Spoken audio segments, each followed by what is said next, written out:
morning, everybody. Welcome to the Bryant Report. This is your host, Mike Bryant, and I just want to make a quick video here to explain what I'm doing or what I'm going to be doing with the channel in regards to the Buford Pusser files, in regards to the Pauline Pusser murder investigation. And I decided that I'm going to go ahead and post the audio files that are in the TBI report, and I'm gonna post them as they are. I'm not gonna interrupt them. I'm just gonna, like I said, just put them out there, just because, well, for two reasons. Number one, if you've been following along in the series of videos that I've been doing about it, you know that the last one was about Dennis Hathcock. That was the part one of the video, and there's going to be at least part two, maybe part three. I haven't really figured that out yet, but in that last video, there's an audio clip that I used from the TBI report, and I didn't play the whole video because I was only really concerned with the part where he's talking about what he was doing and what he witnessed in the hours leading up to the ambush. And so I just clipped that part out, because if not, it would have been a much longer video, and just for the sake of sticking to the point and just not making an unnecessarily long video. That's what I did. But then I started thinking about it, and I was like, well, I think people deserve to hear that whole recording. And so what I'm going to do is I'm going to go back and I'm going to post that original audio recording first in its entirety, and I'm going to let it play all the way through. I'm not going to interrupt it or anything. And then I'm going to go back and put a link to that video or that audio recording onto that original video, so that way whoever's watching, if they want to, they can go down to the description, click the link, and they can listen to the whole thing and judge for themselves. And number two, I just think it's a good thing to do, because I think that the information needs to be put out there for everybody to listen to, so they can make their own minds up. And since the TBI, I believe they're still charging for the report at this point. I don't know that they've made it free online. And some people just don't have the ability to access that. So I'm going to go ahead and I'm going to post all the audio files. Some of them are pretty long. I mean, there's some I think they're like 2+ hours, but I'd rather post the whole thing by itself in its entirety, so everybody can listen to it. Everybody can come to their own opinion about it. And then when I make my videos, I'll just clip out the parts I need to make the point, that I'm trying to make. And that way it keeps those videos from being just hours long. Gets it more to the point. And also, they'll go down in the description, they'll see a link, and they can go and listen to those files if they want to. And I'm going to make a playlist specifically for the TBI auto files, so in the future, people can just go straight to those files if they want. If they don't want to hear me talk, they can go listen to the files. So I think that's the best solution to that, and and it keeps everything transparent. So you'll start. I'm gonna start doing that probably either this afternoon or this evening. You'll start seeing those videos pop up, and that's what that's all about. Second topic I want to touch on is hearsay. And what I'm talking about is in regards to people that want to, they want to come to the comment sections of my videos, and they want to ask me questions, and which is fine. Like I've said all along, I'm not going to delete comments, not unless it's of a violent nature or a threatening nature or a racial nature or a sexual nature. Then yeah, those comments will get deleted, because like I said, I don't want that stuff associated with my channel. And YouTube is pretty good about weeding those out anyway. And I'm not, and in my videos I do encourage people to comment and ask questions. And I'll engage with some debate with people, people that obviously they don't agree with me, so they got questions, they want to debate the issue, and that's fine. That's perfectly fine. I don't, it doesn't bother me in the slightest. However, what I'm not going to traffic in or engage in is when it comes to hearsay. And what I mean by that is, there's some people that will come and they'll say, well, I interviewed so and so back in the day and he told me this, or he told me something opposite of what you're saying, or opposite of what he said in the report. Now, and if people do that, then obviously the first question I'm going to ask is, well, do you have a recording of that? Is there an audio recording?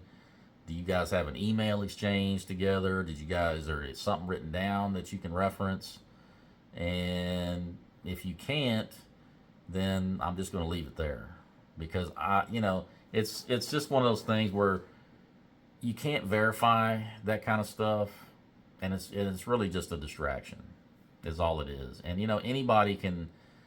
Here we are 60 years down the road from when all this happened, and it's so easy and convenient for anybody to just cook up a story and claim that, well, so and so said this, and and it's like, well, we can't verify any of that, and I could just as easily cook up a story and claim, well, I have a great uncle that was down in that area and just happened to be sitting on the side of New Hope Road off in the bushes drinking moonshine at the time of the ambush, and he witnessed everything. He saw the Cadillac, he saw the shooters.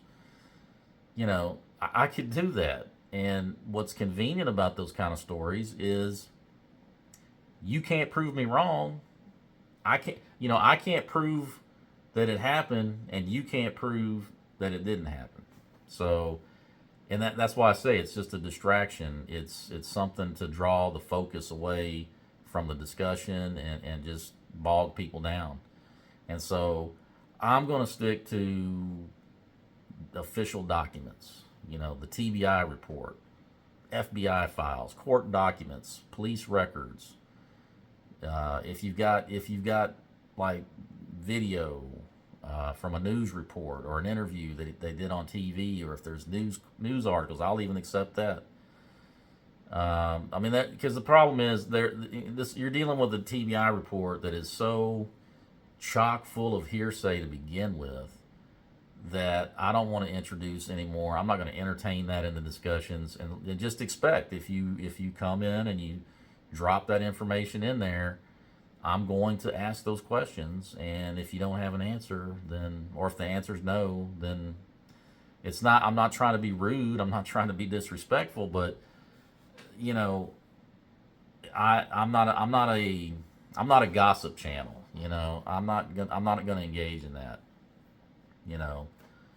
So I'm just throwing that out there because that's been kind of a something that's been happening in the comment section, and again, like I said, everybody's free to comment.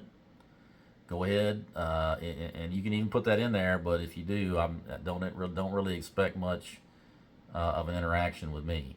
And then that leads to the final topic of misinformation.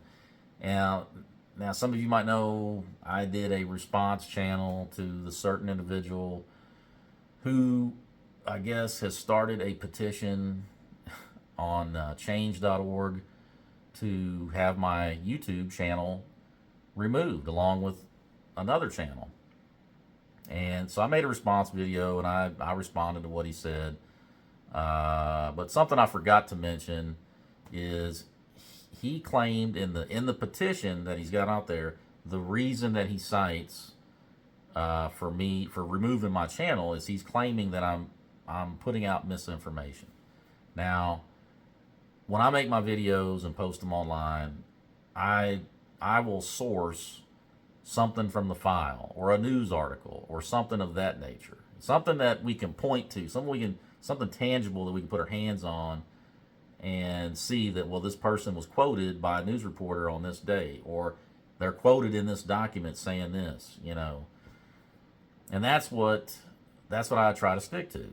Now obviously it's also an opinion channel. I'm gonna give my opinion opinion based on my own experiences in the field, and that's what it is. But there's no misinformation being presented. I'm not coming on and like I just said before with the hearsay thing. I'm not introducing something as evidence, claiming it's true, and all of that. I'm not doing that. I will reference something in the report, something in some other file, or maybe somebody made a claim about Buford or somebody like that, and then I will follow it up. Well, here's this document, here's this news article, and then I'll give my opinion on it.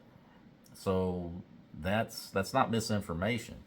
You know, misinformation is when you just cook up stories and put it out there. There are some channels out there that are doing that have been doing it for quite some time.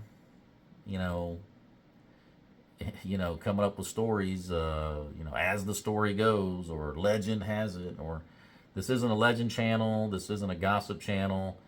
So no, I don't do that. And so yes, just to address his allegations, show me where the misinformation is. Now you might get my opinion, but like I said, I'm showing you. When I talk about it, I'm showing you the documents. Or I'm playing the audio recording or a video or something, news article.